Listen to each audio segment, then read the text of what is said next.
From Cell Block 1138 aboard the Death Star, it's the DigiGods. And now, please welcome one who's a little short for a stormtrooper and a Wookiee co-pilot that hates to be handcuffed, Mark Kaiser and Wade Major.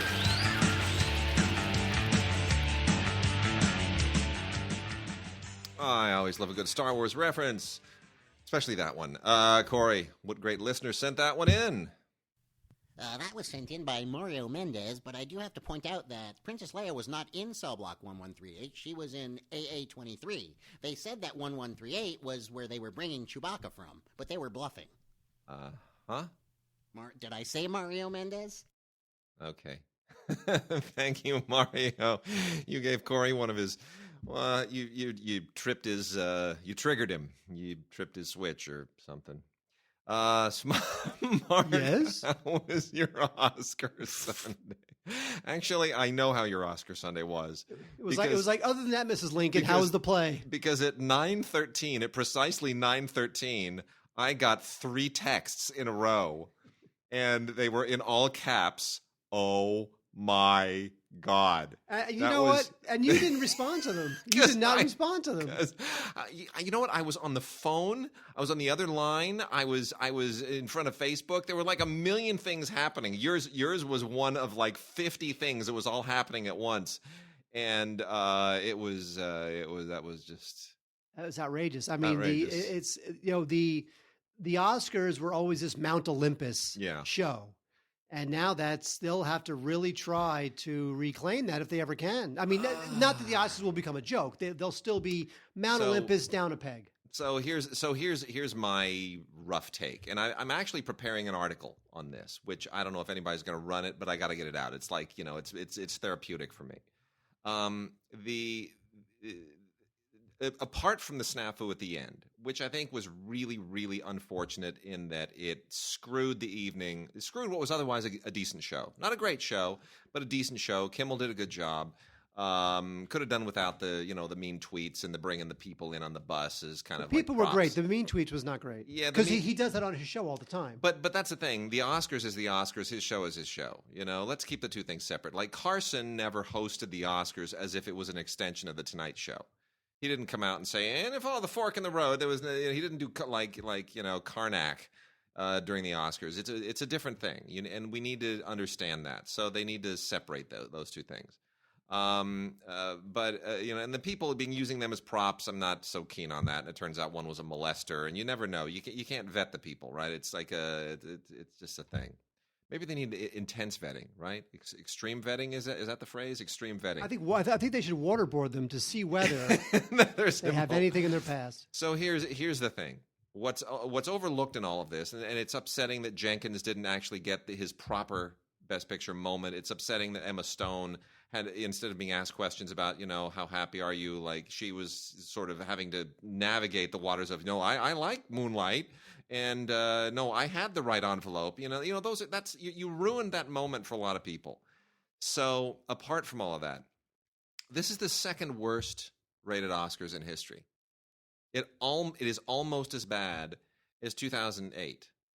And 2008 was bad because the two films in competition, if you remember, were There Will Be Blood and No Country for Old Men. Two movies that no one had seen, and if you had seen them, you would probably want to slit your wrists before you actually have to sit through them again, much less back-to-back. I mean, two very heavy, dark, depressing, but incredibly artful movies.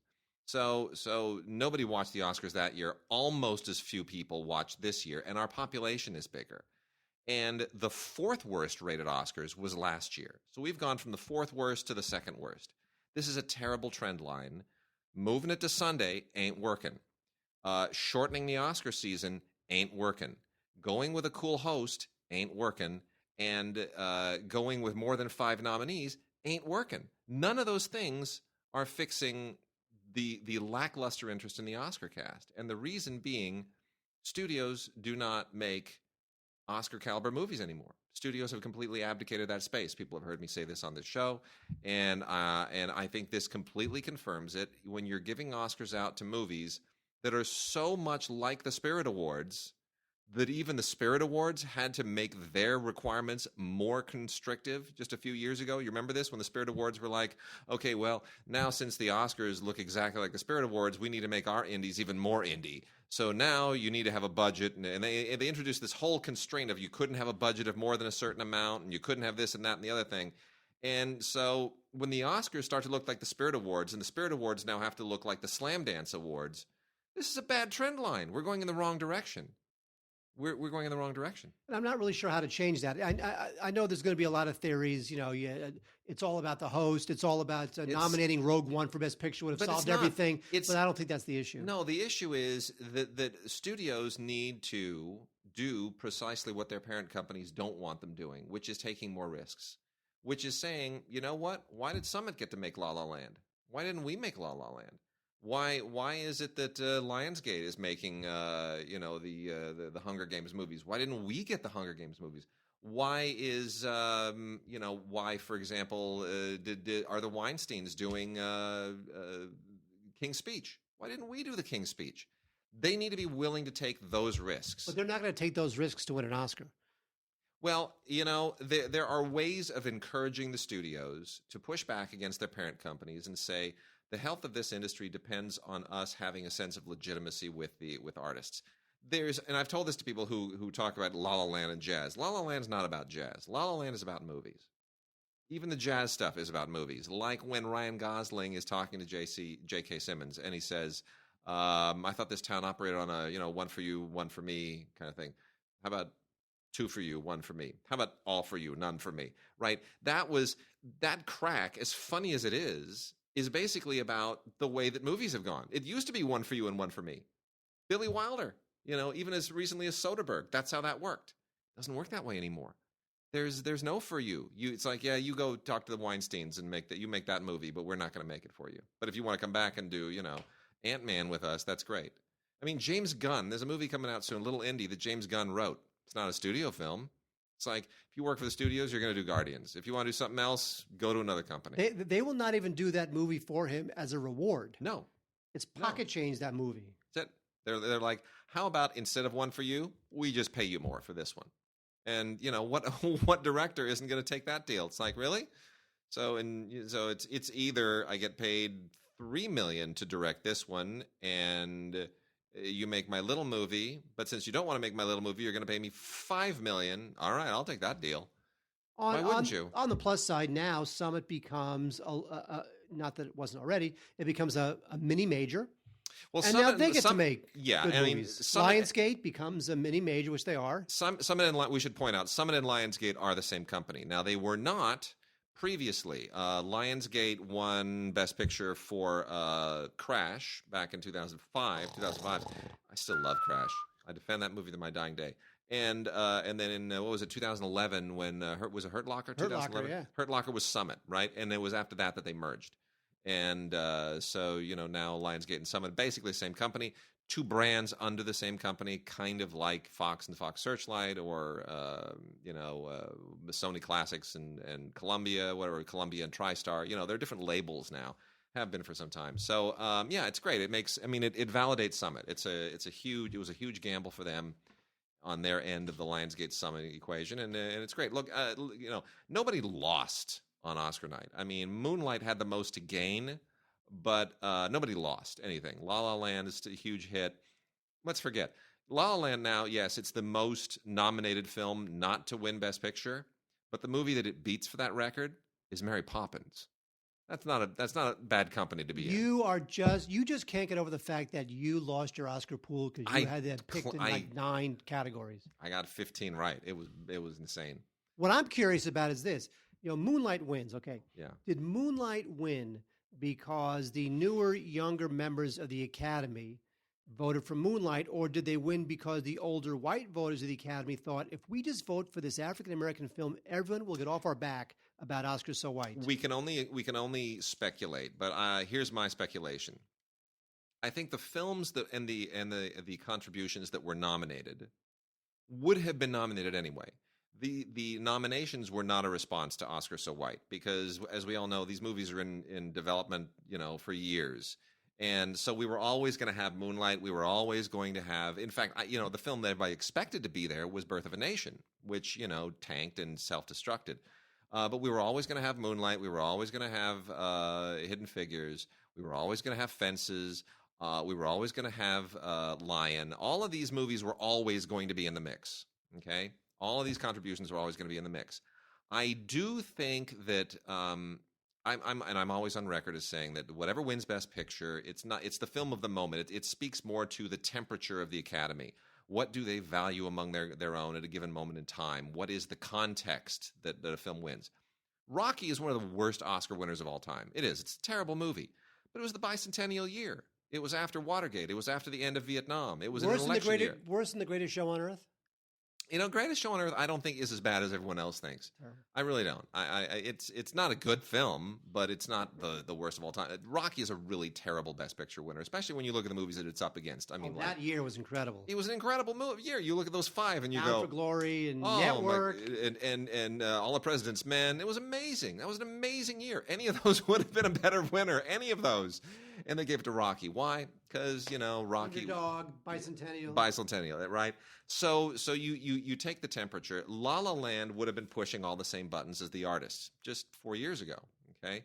And it would, The Artist already was speaking to a sense of nostalgia, which I think the older generation of the Academy has in their blood. We long for the days when we could make movies like this, when everything was different. I do think the younger members of the Academy, and I do think more liberal members of the Academy who are affected perhaps by the Oscars So White campaign and might have had their votes swayed, let's share the wealth a bit. And I do think a more ethnically diverse Academy membership, which was introduced with this unprecedented, acceptance of several hundred members who, a lot of people were extended invitations to try to diversify the makeup of the Academy last year.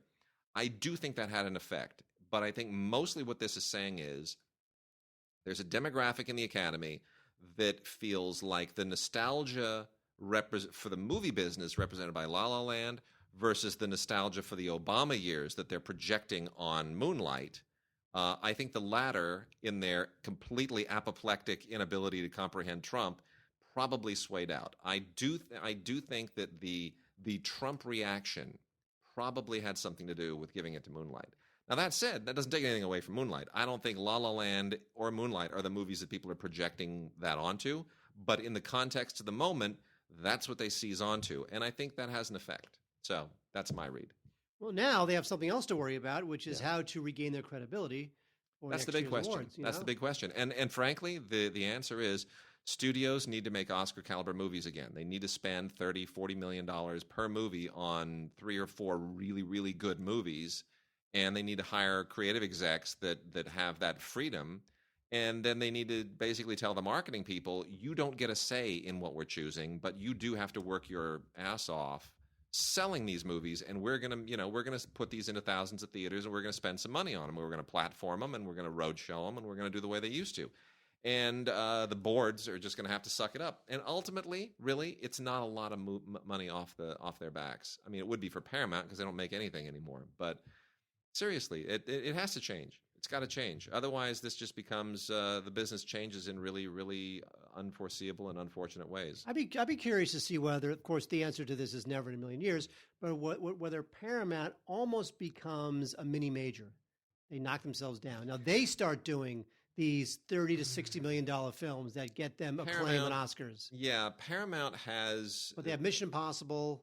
They've got they have too many. They have a really Paramount has a great library. They really do, and a lot of studios don't care about their libraries anymore. If you and our listeners had any idea what my communications are like with the people at Universal, who have zero interest in their library, and when my emails go out and go, "Why don't you guys ever promote your library titles?" Crickets. They never get back to me. Somewhere there's an edict from on high over at Universal, that our library, our catalog titles. That's just going to go under the radar. Which is odd because they're relaunching The Mummy with Tom Cruise, so they definitely are trying to once again relaunch their classic monster movie lineup. They tried it with The Mummy with Brendan Fraser, and don't get it. Anyway, Anyway, so it will be interesting because there will be big changes. You cannot have two unbelievably low-rated Oscar casts in a row, and then cap it off with this embarrassing moment without being dramatic changes. So I think you're going to have the Academy. There's going to be some real soul searching with when the governors meet, and I think I think Shel Boone Isaacs is gone. I think Kimmel's gone. I think the producers are gone. I think there are going to be some dramatic changes. I think we may go back to 5 nominees. I think that would be a good thing. Oh, but here's the thing: the preferential voting system. That's gone. That's got to be gone. That's gone. That's gone. The preferential voting system, and this is another point that I've been bringing up, which is the film that has won Best Picture. We've had. It used to be like in the first 50 years of the Academy Awards, you had a director-picture split like 4 times.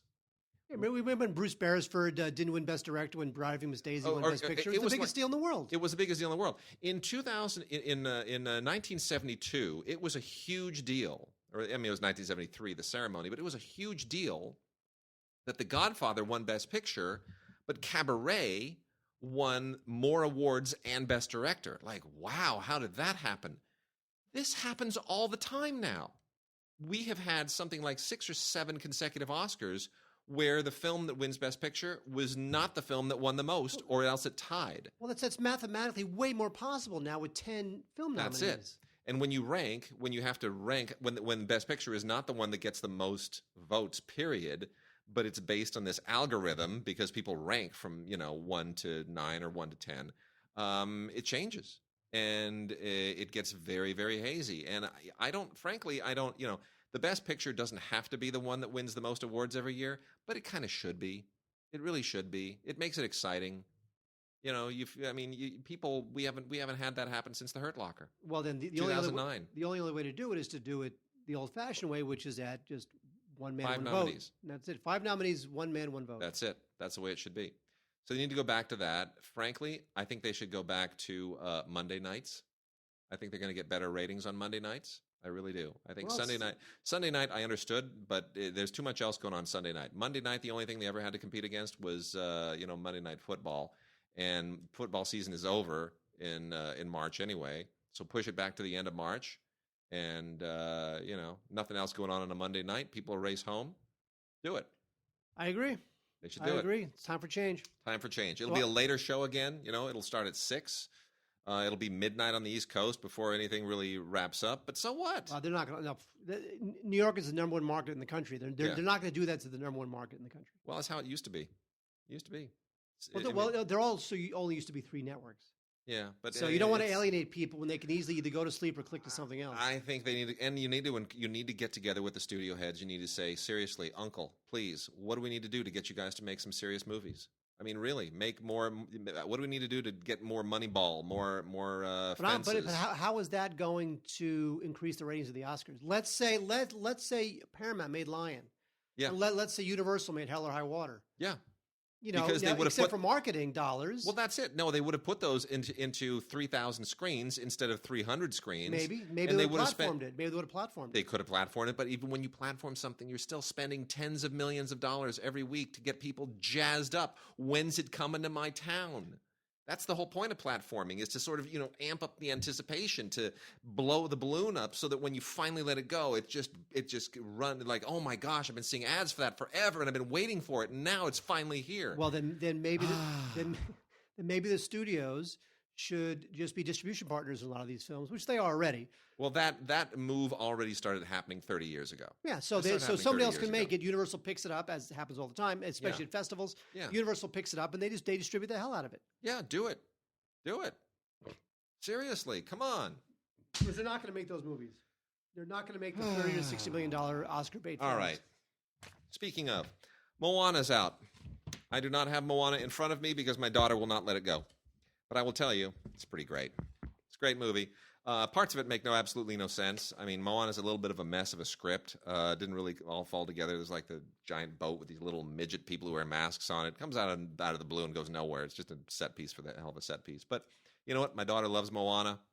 That's all you care about. That's all I care about. Moana is absolutely terrific. I'm wondering, they sent us a 3D Blu-ray. I'm wondering how much longer they will continue to make Blu-ray 3D because they don't make 3D televisions anymore. So they're basically releasing Blu-rays with 3D only for the installed base. And eventually that installed base reaches a place where that's not really worth anybody's time anymore. Absolutely not. Yeah.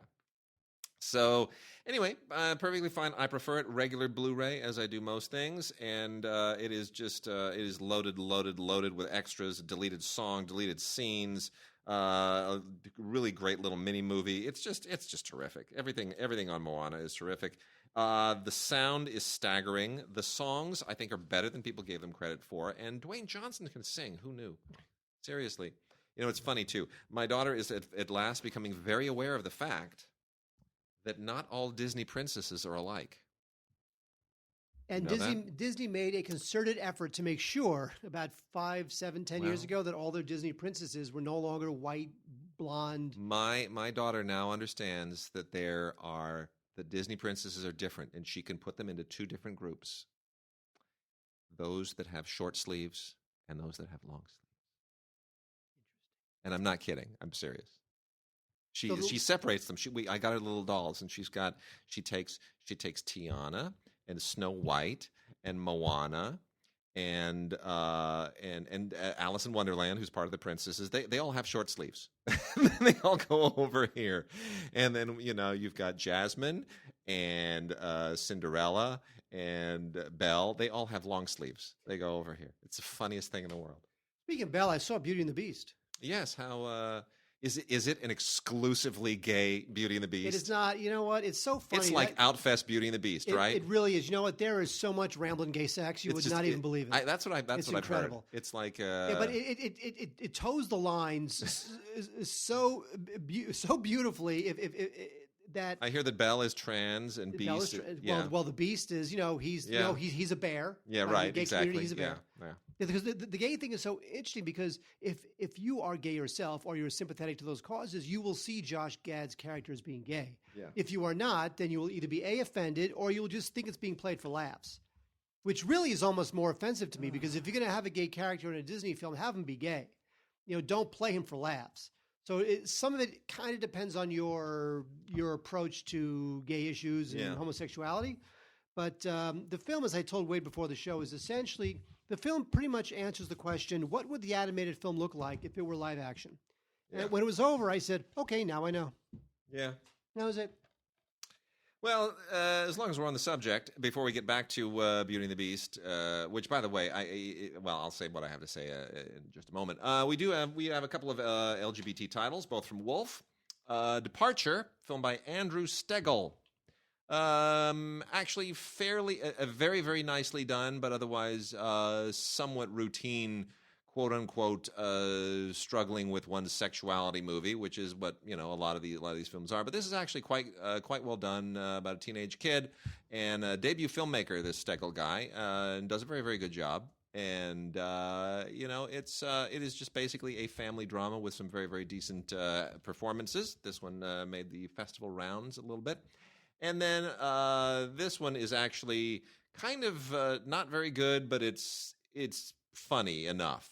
This is from a director named Rob Williams called Shared Rooms. It's basically a gay Christmas comedy, big romantic comedy set during Christmas, and it's you can tell it's a limited budget, but it's it's got its moments. It's not bust out loud hilarious, but I think as a crossover comedy, it's not so inside gay humor that if you're not gay, you wouldn't necessarily get it. So watch it with a gay friend when Christmas rolls around.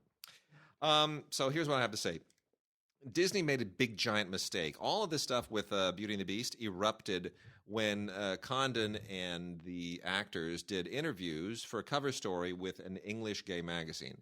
And they, as you often do when you're tailoring your interviews to a given publication, they went way overboard to cater to that audience. And Condon's, in like 1985, if you gave an interview for a movie to The Advocate, the only people that would ever actually know what you said were the people who read The Advocate. But in the age of the internet, where everyone's website is up for everyone else to read, if you give a quote to one publication, everyone else is going to pick it up in about 10 seconds flat. And when Condon talked about Josh Gad having a quote-unquote exclusively gay moment, and the magazine really blew it up. That got picked up by everyone instantly, and then a theater in Alabama is dropping the movie, and next thing you know, Condon has to come back and say, well, it's not that gay, and now you pissed off everybody. Now Christians are angry at you, and now gay people are angry at you, and you blew it. He should have just shut up. He never should have said anything. It is true, because now it's become about something else. Yeah.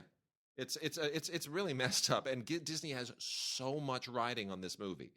I mean, so much. Cinderella did surprisingly well. So did Maleficent. And Maleficent did well. And Jungle Book did phenomenally well. So I mean, their live action adaptations. It's a train they want to keep going. They already have Mulan in the works. Mulan is the next one. You know, they're doing this. And man, Condon, he knows better. Man, he knows better. He's made a lot of great films. He's a great filmmaker, but he should know better. And hopefully, look, if some theater in Alabama doesn't show it, good for them. Whatever. Yeah. Who cares? Yeah. Hopefully that won't spread to elsewhere around the South, where these movies need the help of every theater they can, and also, how well will this play overseas? Yeah. Because ultimately, overseas is a big deal too. Yeah. Now, supposedly in Russia they're trying to ban the film. Did you hear about this? No. In Russia, they're trying to ban the film. Really? Yeah. Ay. I'm sure Condon woke up to that and thought, oh, my God. Real quick, because none of these films are good. Priceless, it's inspired by a true story, which is to say that somebody took one sentence of a story that was in a newspaper and changed 98% of it, and now it's inspired by a true story. Anyway, this guy, his wife dies, and he's at a crossroads, and he decides to drive a truck across the country for cash. And then all sorts of crazy things happen. Priceless, not a good film. It should be exciting and taut and turn the screws, but I just think this thing just really drags. And also, I have to say, Wade, now, Hollywood is filled with actors who have changed their name. Yes. Right? Yep. Kirk Douglas is not Kirk Douglas. No. I can't even pronounce that guy's Russian Woody name. Allen isn't Woody Allen. It's unbelievable. Yeah. Okay, one guy who should have changed his name. Look at the. This is so mean. It's not his fault, but. Look, he really should have changed his name. Look at the name of read for us the name of the star of Priceless. The star of Priceless is Judge. Oh, that's horrible. You shouldn't have surprised me that way. Joel Smallbone. That's mean. That's really you hurt his feelings because you surprised me with it. Look, God love him. I'm sure he's fantastic, but I'm just saying that this faith-based film is simply not very good. So forget.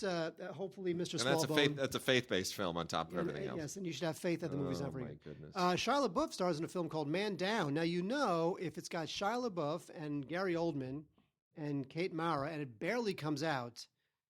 It is not very good. So LaBeouf, who's making headlines for maybe all the right reasons politically, that's up to you guys to decide, but for all the wrong reasons in terms of if you're trying to promote your film, he's home from Afghanistan and he's finding it very difficult. His best friend and his son and his wife, and they're all trying to kind of, come back to the States and get on with their lives.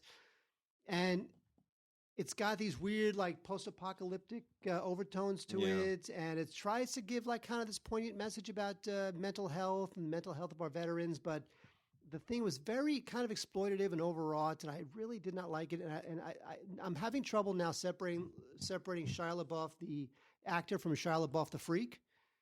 Yeah. So, I just think that Man Down is there are other, I'd go see American Sniper. I think American Sniper is a much better film that is kind of a little bit like this. Yep. I'd pass on that. Also, another film that is disappointingly okay because it's got a terrific cast: Michael Fassbender and Brendan Gleeson in Trespass Against Us. Now, everyone loves Brendan Gleeson; he's terrific. Michael Fassbender had a moment there. Now that moment is kind of slipping a little bit with Assassin's Creed and now with this. But the movie is there's three generations of this family, and they're all outlaws, and they all live on the British countryside. And so it's what this family goes through. And again, it's good cast. But in the end, you're spending a lot of time hanging out with these criminal types, and their idea of fun is not my idea of fun. And I just found the thing is just really lamely directed and not much impact. And there's something here that needs more. It felt like it needed some, sociological or more political credibility to kind of give it that extra dimension, and it just didn't really have it. So I just found this thing just be very bland and just not that great. Although I love Brendan Gleeson and Fassbender too. Yeah, I do too. Bummer. Big bummer. All right, I got 3 horror films here that are moderate. Well, it's all kind of trashy, but it's varying degrees of trashy, and there's going to be fans for all this stuff. So I don't know. You make the decision whether or not it's your kind of thing. None of it's really my kind of thing. First up is Officer Downe, Downe. You get it, Mark? It's a pun. Officer Downe. I don't get it. Okay, well, he's kind of like this zombie officer. Basically, this is a guy. It's a little bit of RoboCop here. There is, through dark science, they can resurrect this guy endlessly. So he's just he's basically a rampaging zombie policeman that they just keep resurrecting to go out and go at it again. And they try to turn it into kind of a buddy cop thing at a certain point. And it's based on a graphic novel, apparently, which I've never heard of. It has the tagline is better than the movie. Crime never sleeps, but justice never dies. Anyway, this is really, really over the top and unhinged. It's I guess there's a little bit of Deadpool in this too. It's like Deadpool meets RoboCop. Probably the best way to put it. Anyway, it's relatively well made, but pretty much straight for genre audiences. Then we also have a possession and exorcism movie called Incarnate. This is the unrated version with Aaron Eckhart playing an exorcist who thinks that he can be a little bit more scientific about exorcising people of demons, but he meets his match with this one kid who is, possessed by something that is really, really off the wall. And then, you get to go completely crazy. There's nothing on here. There's just a featurette.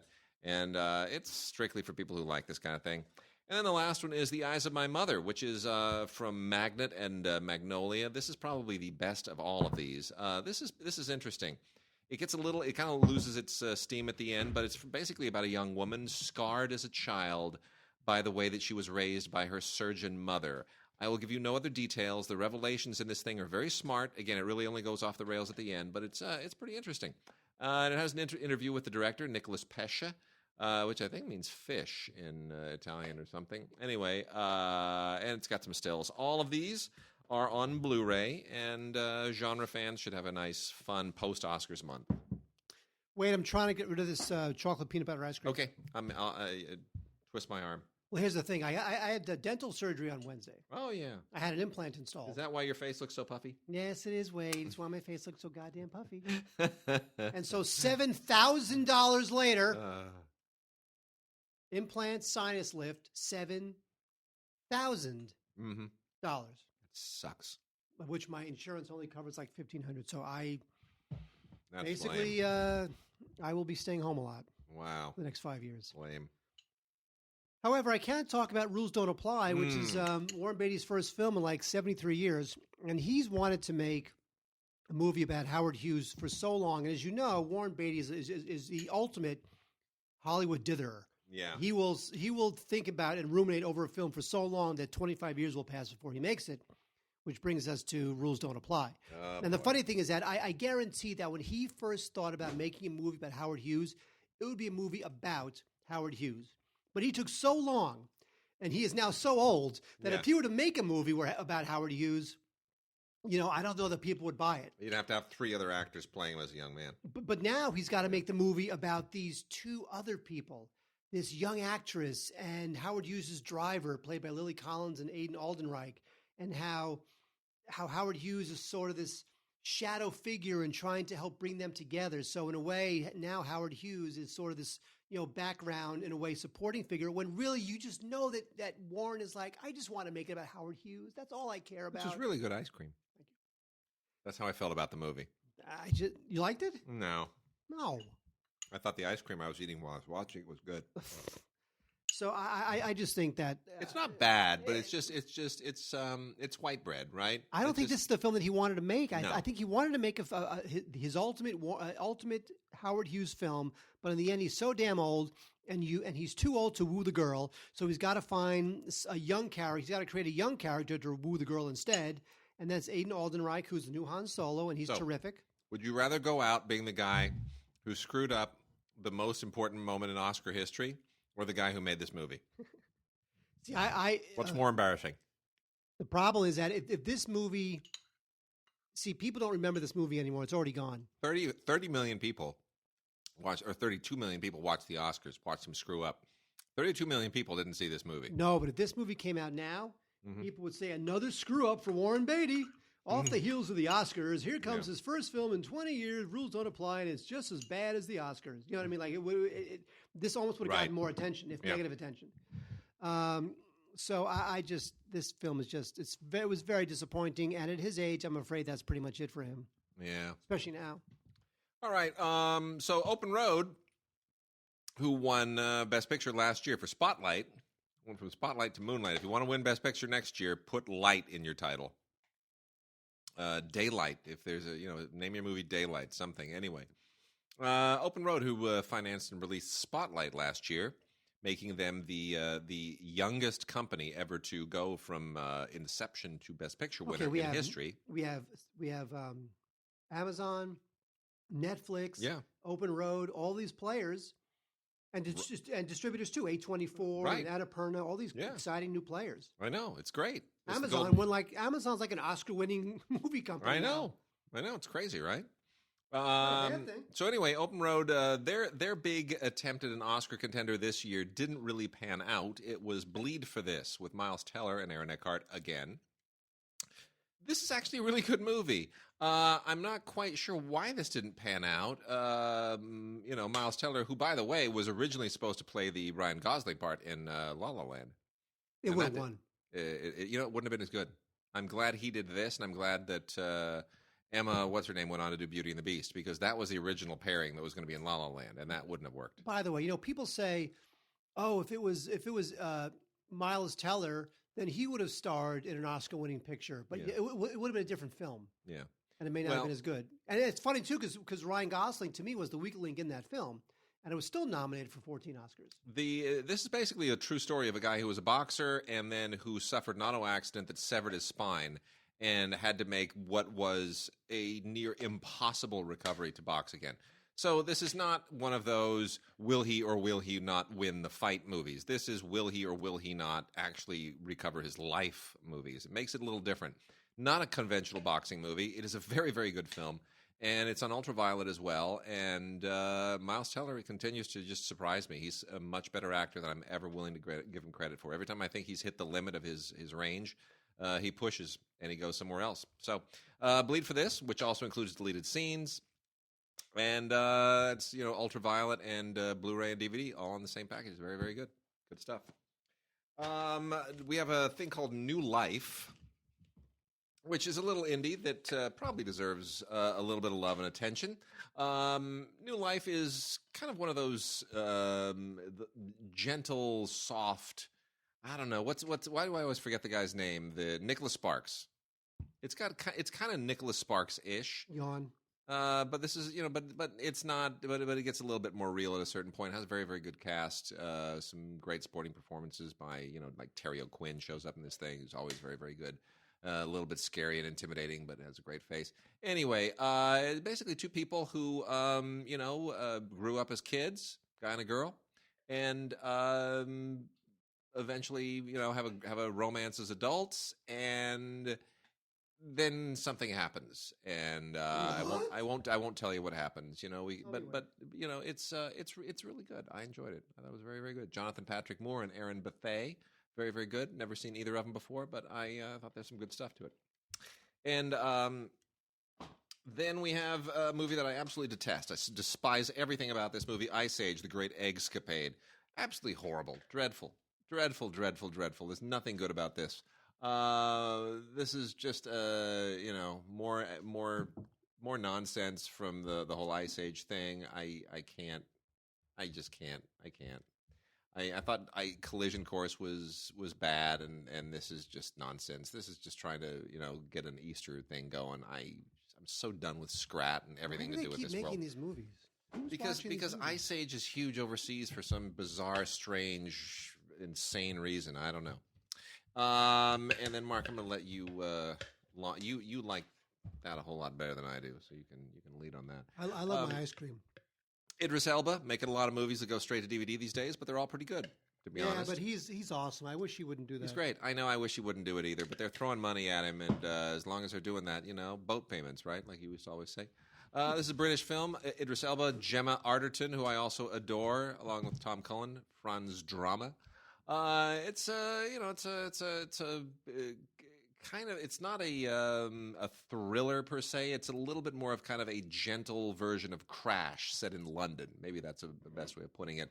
3 separate stories all take place present day London, and Elba plays a former rugby player, and Gemma Arterton is an actress who doesn't want to be married to him anymore. And then, there's some other very, very interesting little tidbits in here. There's a guy who's a cab driver, and how all these stories kind of wrap together is interesting. This movie was released theatrically in some places by Samuel Goldwyn. It didn't really go anywhere, so it winds up being basically a straight-to-DVD, straight-to-Blu-ray movie for 90% of the people. I don't think this had an LA release. I think it had a very, very limited release. It may have. But as far as I'm concerned, this is straight to DVD, straight to Blu-ray. I've never even heard of it. Anyway, so that's called 100 Streets. Every street has a story. See it for Idris Elba and Gemma Arterton. They're just great. Speaking of it's great, I love Jackie. I thought it was great.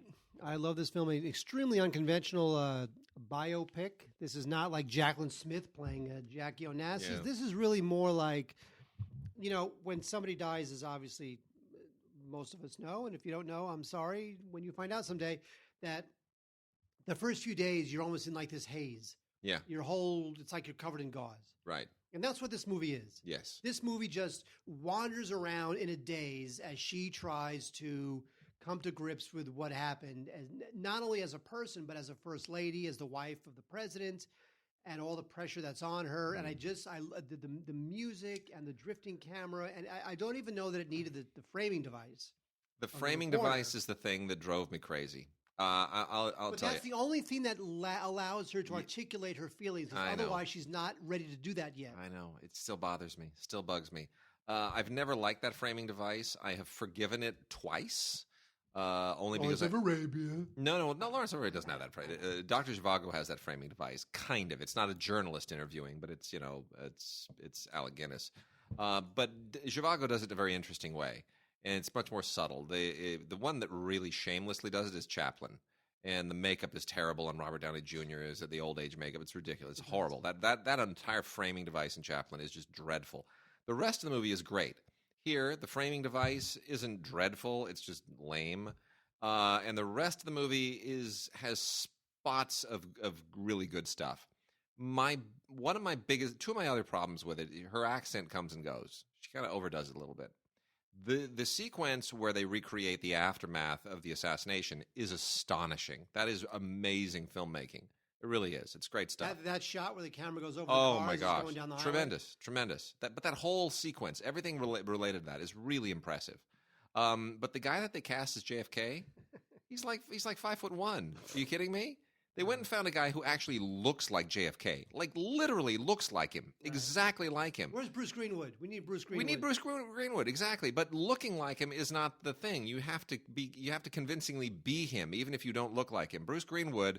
In, 13 Hours? Is that what it was called? It's tremendous. Doesn't look anything like Kennedy, but he sells it. And because you know why he sells it? He's Bruce Greenwood. Yeah. He's cool. They needed that. They didn't need a guy who, if that's the biggest knock on the film, come on. Look, Kennedy was not short. He was tall. Okay? He was tall. And when you have a guy who looks like JFK and they're sitting there in that White House concert scene, and then he stands up, and you realize that he's just as tall standing up as he was sitting down, embarrassing. That is not the president. You're out of your mind. No, it just isn't. That was a silly moment. Who cares? Anyway, I love this film. It's a great film. It's a score is terrific. Oh, I love but that score sells the mood. It does. It's an unconventional score, an unconventional film. I thought it was absolutely terrific, Jackie. And very well shot. Very well shot too. Very well shot. The Blu-ray also includes a DVD, and gotta love it. Yep. All right, and then we got Ice-T, man. He's not on Law and Order anymore, so he's killing it here. How do you even know that? Huh? How do you even know he's not on? I don't know. He might be. Do you watch those films? No, he might be. He might be on. He might be on Special Victims Unit still. I haven't watched it in years. I'm assuming that thing. He probably still is, for all I know. Anyway, Ice-T still has time to make movies like Bloodrunners. In a world. He does all kinds of things. You've seen his wife, right? EE Entertainment, or I think it was EE, had a show. That's right. They had a show. It was Ice-T and Coco. Oh my goodness. Anyway, speaking of, not to kind of go to deviate, but have you seen the pictures of Nicki Minaj at Paris Fashion Week? Okay, if I'm not at the office, I don't care what Nicki Minaj does. She can live or die. I don't care. Nicki Minaj is killing it at Fashion Week. She is. She's killing it. She's everywhere, and she's just. I thank God for Nicki Minaj. Can I say something that's going to make me look old? What? So, all music today just sucks. It's just so. It's either just like this obnoxious beat over a bunch of swear. I feel so old. Just like this obnoxious beat over a bunch of swearing. I know. Or it's like generic Taylor Swift crap. Right. Like, where is that distinctive? Where is John Philip Sousa when you need him? Right. Johnny Phil Sousa. JF. JP. That right. JP. We'll call him JP. JP Sousa. Yeah. Love it. It could be John Philippe Sousa. Maybe he changed his name too. Okay, so anyway, Ice-T plays a vampire, and this all takes place during Prohibition, and he's a vampire during Prohibition. I don't know. Seriously, I don't know where else to go with this. It's rather silly. It's made for next to no money. I'm sure Ice-T did it just because he wanted to play a vampire, but it's silly. It's not as far as movies set during that period. It's not as misbegotten as the Ben Affleck movie. What is it? Was it They Call Us Night? They Drive by Night. Oh, they live by which night. I never even went up seeing. Live by Night. Yeah. But anyway, all right. So Ice-T, Bloodrunners. It's on Blu-ray. Knock yourself out. Boy, Naomi Watts, man, she's got to step up her game. Yeah, I know, right? What is she doing in stuff like Shut-In? I just don't understand. She plays this. She's a child psychologist, and the husband's dead, and they live in New England, and then this girl goes missing, and there's some ghosts. There's a ghost thing going on there too, and I just think this thing is just absolutely terrible. I don't know what is wrong with Naomi Watts' career. This thing, there's not thrilling at all. The whole thing is just a bunch of just over the top nonsense, and I just feel like the character, she just walks around holding a lantern, pretending to be scared. It really was oddly inept. I don't really know what the situation is, but I would definitely pass on Shut-In, although it does have Oliver Platt, and Oliver Platt's always moderately priceless. Yes, he is. So it's great. Love Oliver Platt. He's the Plattiest. He's the man. All right, let's see. We got one more, right? We got one more. Is this of the new films? Yeah. So Resistance has to throw a great big swastika on the cover so that you understand that this is resisting Nazism, because resist has become like kind of a cliched thing now. Michael Sheen shows up in this for some strange reason, I guess because he does all kinds of things. This is a pretty standard World War II movie, except for one interesting twist, which is the same twist that we have on the TV show. What's the TV show with where World War II Nazis have taken over the world? South Park? No, The Man in the High Castle. It's kind of Man in the High Castle. Not South Park? No. So anyway, D-Day failed. Britain is occupied by Nazis, and you wind up, but somehow enemies have to become friends. It's a little bit not really fully fleshed out. Michael Sheen's very, very good. Amit Gupta's a very good director, but it's needed better thinking, better writing, better execution. And if you're a fan of Game of Thrones, there's a couple actors from Game of Thrones in here that warrant a sticker on the retail packaging to point that out, which is never a particularly great sign. All right, we've got some foreign language stuff we should deal with, because some of it actually is rather significant. Mark, there's an interesting foreign title here this week. The first one, actually very timely, Beauty and the Beast. No, not the new Disney version. This is the live-action version directed in France, in French, by Christophe Gans, who last did The Brotherhood of the Wolf a long time ago, And then he had a short American film he made, and he's made nothing since, which is weird. He was one of the most promising action directors in a long time. And he made a new French version of Beauty and the Beast, which is a little courageous because the Jean Cocteau black and white classic, which is out in Criterion, is long considered sort of the art pinnacle of the story. So he decided to be the Frenchman who tries to step into Cocteau's shoes. I will say this. If the Disney film comes anywhere close to the production value and the special effects and the opulence of this one, it'll be amazing. Because he really, really kills it. The problem here is more one of sort of tone and casting. Léa Seydoux as Belle is amazing.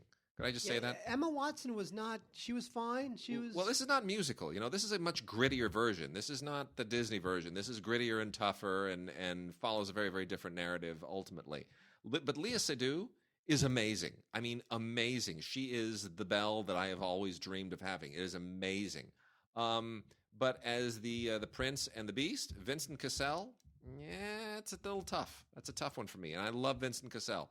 Tough to wrap yourself around. But anyway, this comes on Blu-ray with DVD and a digital download. Not an ultraviolet digital download, just a regular digital download. I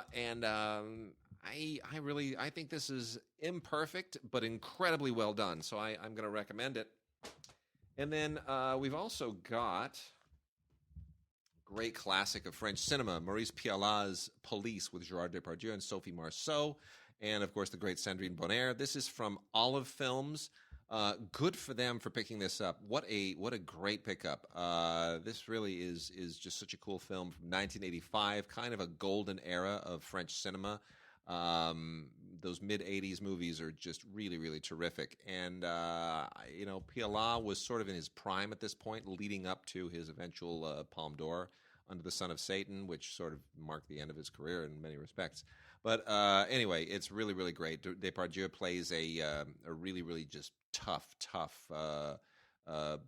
police detective, and it just, gets into this really gritty kind of a drug underworld that very few French films have done very, very convincingly or effectively, frankly, until The Connection just a couple of years ago, which was my favorite film of that year. But anyway, Maurice Pialat's Police on Blu-ray from Olive.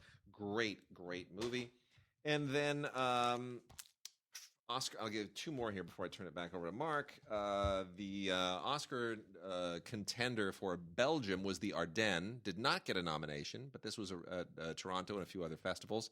And this is from the producer of Bullhead is how they promote this, which doesn't really mean much.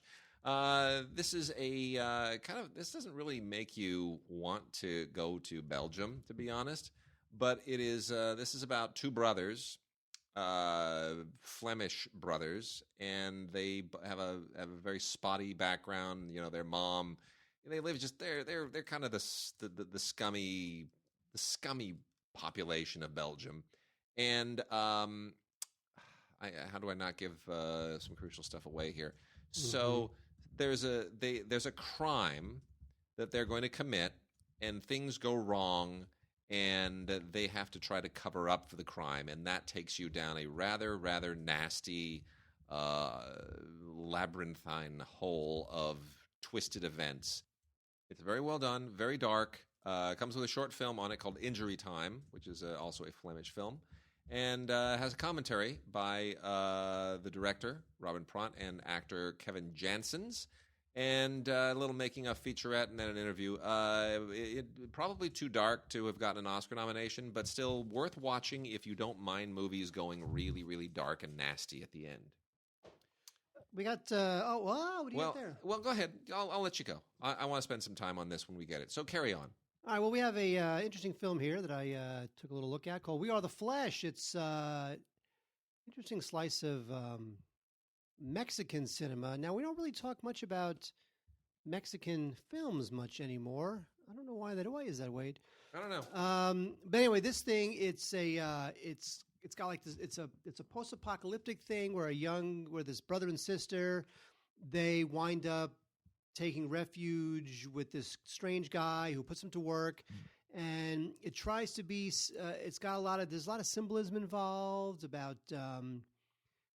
power and how power corrupts absolutely. Sure. So it's kind of, other films have gone down this road before, but I kind of appreciated that the director, who I had never heard of, Emiliano Roca Minter, really took this thing in an interesting direction. I think that this guy, what would be interesting is if this guy Minter, he winds up getting scooped up by an American studio and given like one of those big, Godzilla films or something, because he's got an interesting visual aesthetic for that kind of thing, that post-apocalyptic thing. So anyway, this thing is definitely a trip. We Are the Flesh. I would definitely check it out if you're interested in international cinema that is not like, that's a little more budgetarily and thematically ambitious than just like, two people in a favela hanging out and robbing people. All right, now let me get into some fun stuff here. We got a couple from Cohen. A couple of really, really good films from Cohen. A couple of good Blu-ray releases from Cohen, and I like Cohen because I'm completely biased. So we've got a Benoit Jacot movie, Diary of a Chambermaid. Benoit Jacot is wonderful, legendary French director. I've talked about him here before. I've interviewed him. I've done commentary on some of his films. It's fantastic. This is based on a novel by Octave Mirbeau, and it is essentially the story of a Parisian chambermaid who leaves Paris and has to go out into the hinterlands, and it deals with all of her kind of Jane Eyre-ish adventures and escapades there. It is beautifully done. It is really, really well put together. Benoit Jacot continues to be one of the most interesting directors coming out of France. And great performances by the amazing, we continue to say, Léa Seydoux, who is amazing in everything she does, and Vincent Linden, who continues to surprise me by being able to do period and to kind of disappear into movies in a way that I never expected him to do. I used to always think he was wooden, and he's now just this amazing, rangy, and very subtle actor. And then we have from Cohen 3 classic films by Claude Chabrol. Betty with Marie Trintignant and Stéphane Audran.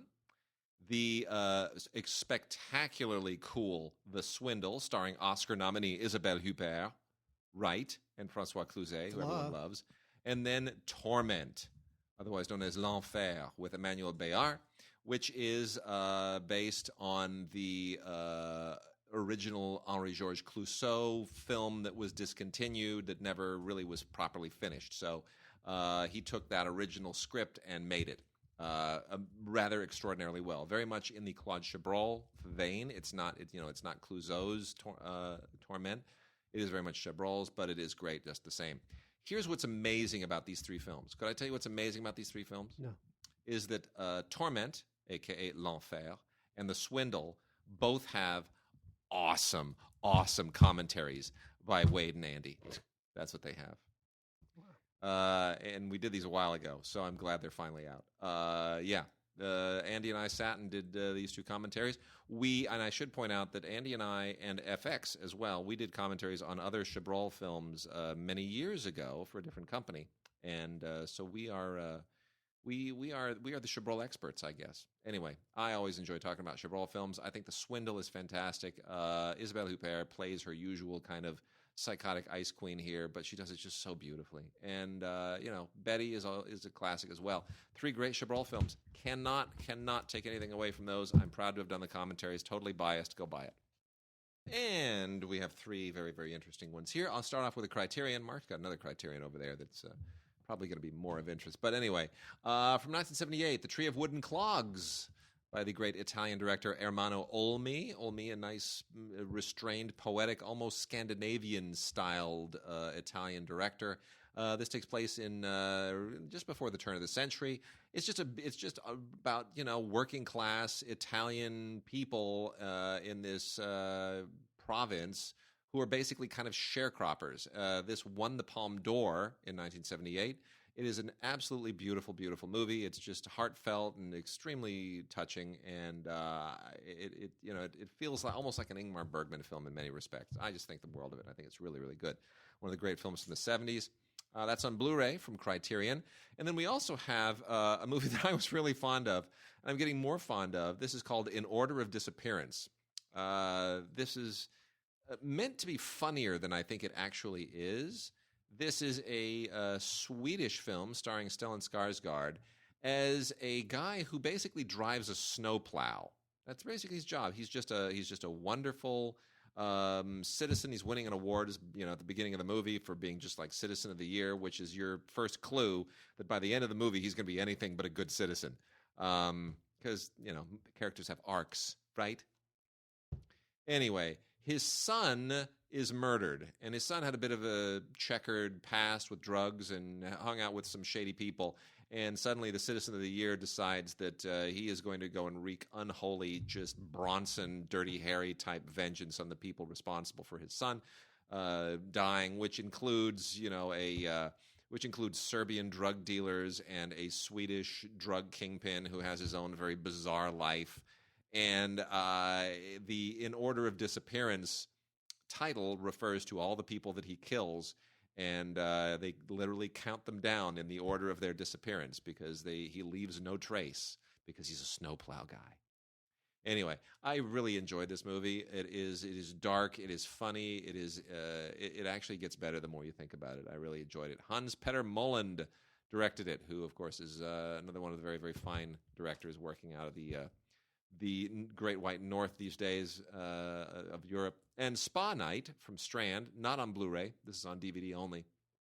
But Spa Night is a film that takes place in LA's Koreatown, and it's about a very, very conservative Korean family whose son is coming to grips with his sexuality. He's a gay man. He's closeted, and it's a struggle because you're in a very, very conservative community, conservative family. And this was made for next to no money. And this just on on Saturday before the Oscars won an award from the Spirit Awards for their low budget. They have a category for people who make movies that are like priced so low that you practically it's less than it's negative money. You can pay in pocket change? Yeah, you're literally people are paying you to make the movie. So or you're paying people to make the movie. What am I saying? Anyway, Spa Night won that award for director Andrew Ahn, who is very, very talented. It's a little slow for me. It pace is a little bit off, but still, he's got a good eye and he's very good with actors. So it will be interesting to see what he does next. More from Criterion, Pedro Almodovar's breakthrough film, Women on the Verge of a Nervous Breakdown, from 1988. Boy, Peppa, she's just trying to pop some pills and kill herself, and she just can't. Unbelievable. Yeah. This is great. It's got real bite. It's a great, feminist comedy. It's comedy. It's melodrama. It's just the weirdest combination of styles and over the top absurdism, and there's tragedy involved, and it just looks great. And I think this is probably Almodovar's best film. I think I think it is. You know what? It's one of people's more favorite. What kind of grammar is that? It is one of the more popular of his films. This is almost like if P.T. Anderson during his Magnolia days were to make a film like this is what he would make. Yep. Just drunk on just its own sense of outlandish craziness and obsessive love, and it's a madcap film. It's a terrific film. It's got great performances. Of course, the Blu-ray is terrific. It's a 2K digital restoration. It looks fine. There's a discussion with Richard Pena, who's a film scholar. That was fine. New interviews with Almodovar, who, to my mind, yes, he's done good films since, but he hasn't. Somehow, the breakthrough was the one. I'm not sure which of his films is better than this one. But anyway, Antonio Banderas is in this also, so I would definitely check out if you haven't seen it. Women on the Verge of a Nervous Breakdown. Almodovar is a bit of a he can be an acquired taste. He can be, and the sad thing about being as good as he is and as prolific as he is that when he makes a film like he did just this last year, what was the name of his one that was with Penelope Cruz? No, it was the this one about the one. Two actresses playing the one actress. Or the one character. It's Julieta. So Julieta. No, look. Let me tell you something. Okay, you come to America, you speak our language. Okay, thank you. This message brought to you by Donald Trump. Okay, so Julieta. You make a film like Julieta, and everybody goes meh. Well, Julieta is not a meh film. Julieta is an amazing movie. It just happens to be meh by Almodovar standards because he's set the bar so damn high that every time he comes out with a new film, people expect just flowers to just explode and masterpiece to just bleed out of every pore, but it doesn't. Sometimes he just, you don't have a masterpiece in you every single time at bat. Woody Allen has the same problem. Woody Allen comes out with really amazing movies, and people go, "Yeah, it's not really Annie Hall, is it?" Well, shut up. Well, don't forget too, he followed this up with Tommy Up, Tommy Down, which is terrific too. Yeah, totally. Which was one of the last films that sort of preceded Antonio Banderas becoming a big. It's Antonio big thing. Banderas. Banderas. You better speak English. Julieta. Or get the hell back to Mexico. Okay, so there's a Tibetan movie here from Icarus, which is really, really interesting. I do not understand how this movie got made. I believe it is it may be Taiwanese financed, but anyway, this is by a director named Pema Tsedin, who obviously does not live in Tibet, who is in exile somewhere. But it's really, really interesting, and it takes place in Tibet. Presumably, I guess they would have shot this in Nepal or somewhere adjacent, because what it looks like. And this is about a guy who's just he's a shepherd. He's just a regular, ordinary shepherd, but a modern shepherd, right? He rides a motorcycle, and that's how he does his deal. And it is about his a very interesting odyssey that he takes. It's his grappling with the modern world. Let's put it that way. I won't tell you exactly what he has to do. But it's his grappling with the modern world and how a particular relationship that is introduced to him through modernity forces him onto kind of a late life coming of age. We'll say that. Anyway, it's a very interesting film, beautifully directed, very, very well acted by the cast of complete unknowns, and the director Pema Tsedin. I hope he does other things because I hope there's more than just this one movie in him. And then Kiyoshi Kurosawa, who is kind of the father of the J cinema, the J horror brand of Japanese horror cinema. The Grudge and Ringu and all that stuff. Kurosawa basically was the first to get that genre out of the gate. He's got a new movie called, appropriately, Creepy. It's creepy. And the incredible thing about this movie, Mark, it's not creepy. You're expecting me to respond to the fact that the movie's called Creepy. I have not seen this film. Yeah, I know. So I don't know if it's creepy or not. Well, it's too long is the biggest problem with it. No, it's good. It's a little bit more of an intellectual horror film, psychological horror more than anything else. It's not like his early stuff, but it's tense. And it, deals with a guy a detective who had a really bad incident about a year earlier, and he's sort of trying to put his life together in the wake of this particular incident.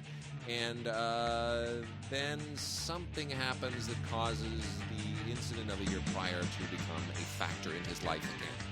So it gets very interesting, very psychological, very tense. It is extremely well done, but don't expect J-horror. It is much more of this is a more mature and introspective Kurosawa working here in the movie. All right, Mark, that should do it for this week. What? Yes, that should do it for this week. Next week we will not talk about the Oscars at all. We'll try to, right? And I have no food for you. Oh, that's all right. I'll just eat all the ice cream now. All right, we are done. We'll see you next week.